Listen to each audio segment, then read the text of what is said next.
गए तो क्या होता, तो उनको आप बोलना हमारा एक ही है, भारत की पार्लियामेंट में पूरों पे भारी है, पूरों पे अल्हम्दुलिल्लाह। ये एक फारूक है, एक नहीं बल्कि अब के बहुत कामयाब होंगे इंशाअल्लाह ताला मजलिस के। मगर ये लोग आएंगे, आके आपके कान में जैसा इबलीस थूकता, ऐसा नहीं, ऐसा हो सकता क्या, देखिए ये मैथमेटिक्स ऐसा है, ये इतना, ये इतना, ये इतना, ये इतना। फिर बाज आके बोलेंगे तेरे को कितना चाहिए, बोल देता हूं। बहुत लालच देंगे, अगर लालच दे रहे तो ले लो, मिठाई खा लो, मगर 20 तारीख को डकार लेकर बोलना नाम नाम तो पतंग पे ही पड़ेगा बटन। कोई बात नहीं, मिठाई खाना, मीठा खाना अच्छा है, बुरी बात नहीं है। मिठाई खाओ, क्या क्या खिलाते खाओ, मगर याद रखो तुमको 20 तारीख को पतंग को ही बटन दबाना है। तुमको जिस तरह इम्तियाज जलील को धोखा देकर शिकस्त दी गई, उसका जमहूरी तरीके से आपको यहां पर संविधान के दायरे में रहकर बदला लेना है। और फारूक शाह माशाअल्लाह बड़े काबिल हैं। मैं आज तक नहीं समझ पाया कि 5 साल में कितने 500 करोड़ लाया, 1300 करोड़। ये कौन सा वजीफा फारूक शाह पढ़ के आते नहीं मालूम। 1300 करोड़ खाली 5 साल में। ये क्या नाम है ये उद्धव ठाकरे कैंडिडेट का,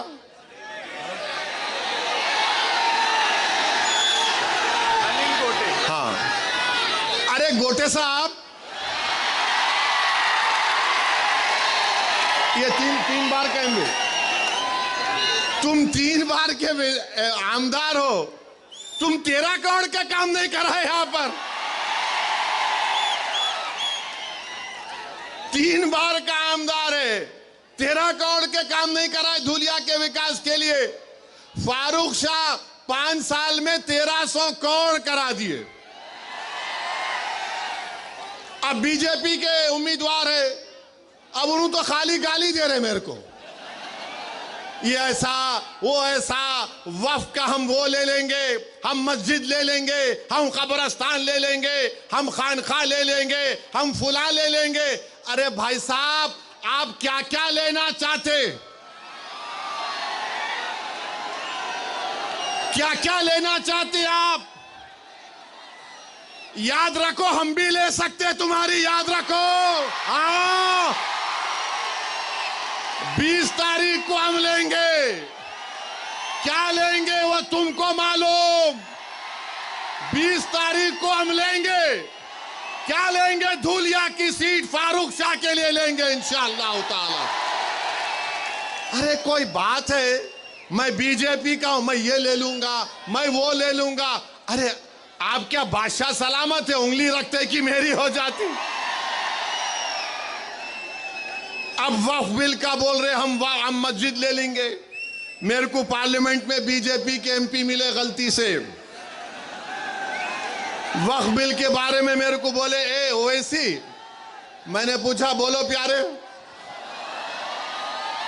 बोले क्या तुम वक्फ बिल के बारे में इतना बोलते? अरे यार, तुम जाके खेत में नमाज पढ़ते, वो तुम्हारी वक्फ हो जाती। तुम बैठ के कुरान पढ़ते, वो जगह तुम्हारी वक्फ हो जाती। मैंने बोला तुमको गलत है। तीसरा भी एक है, बोले क्या? मैं पार्लियामेंट में भी कभी कभी नमाज पढ़ जाता तो मेरी हो जाती क्या? कोई बात है? कोई बात है? बोलो आप।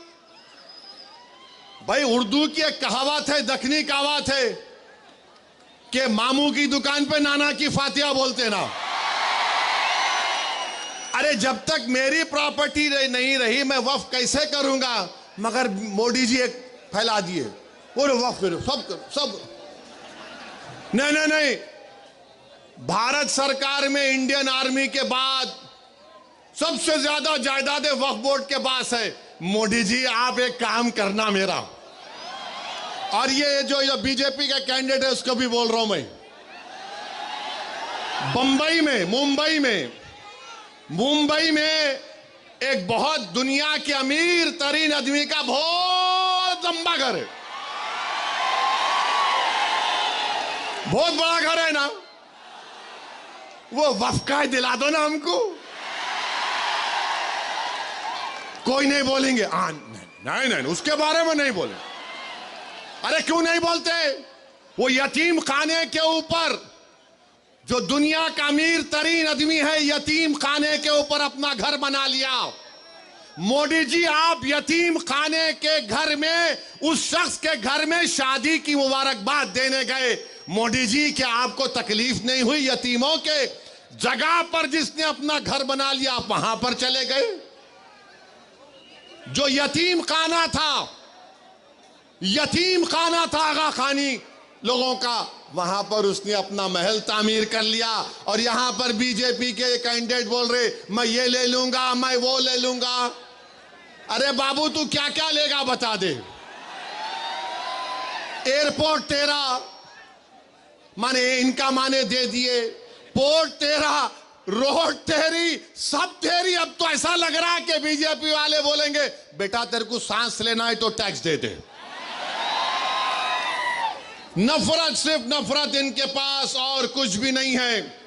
दिखाने के लिए कुछ भी नहीं है बीजेपी के पास।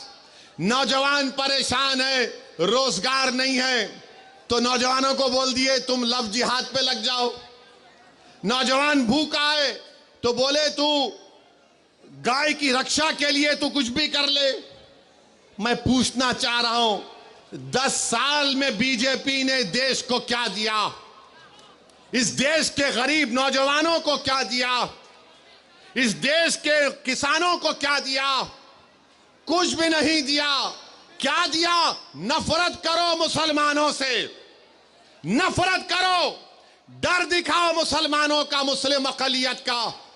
अरे संविधान में तो सब बराबर है नरेंद्र मोदी, मगर आप नफरत पैदा करके महाराष्ट्र में वोट हासिल करना चाहते हैं। दिखाने के लिए कुछ भी नहीं है, कुछ भी नहीं है दिखाने के लिए।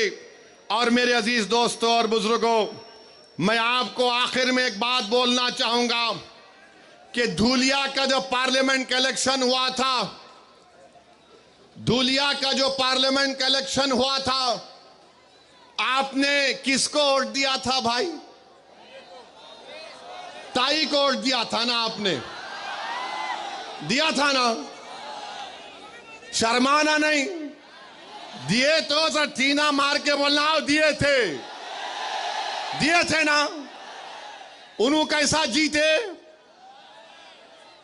कैसा जीते उन्होंने? किसके? अच्छा, और फिर ऐसा पूछ दो, किसकी वोट की वजह से जीते? किसकी वोट की वजह से जीते? अरे नाम लेके बोलो, किसके वोट की वजह से जीते?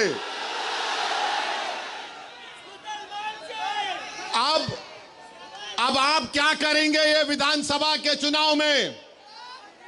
किसको वोट देंगे? किसको वोट देंगे?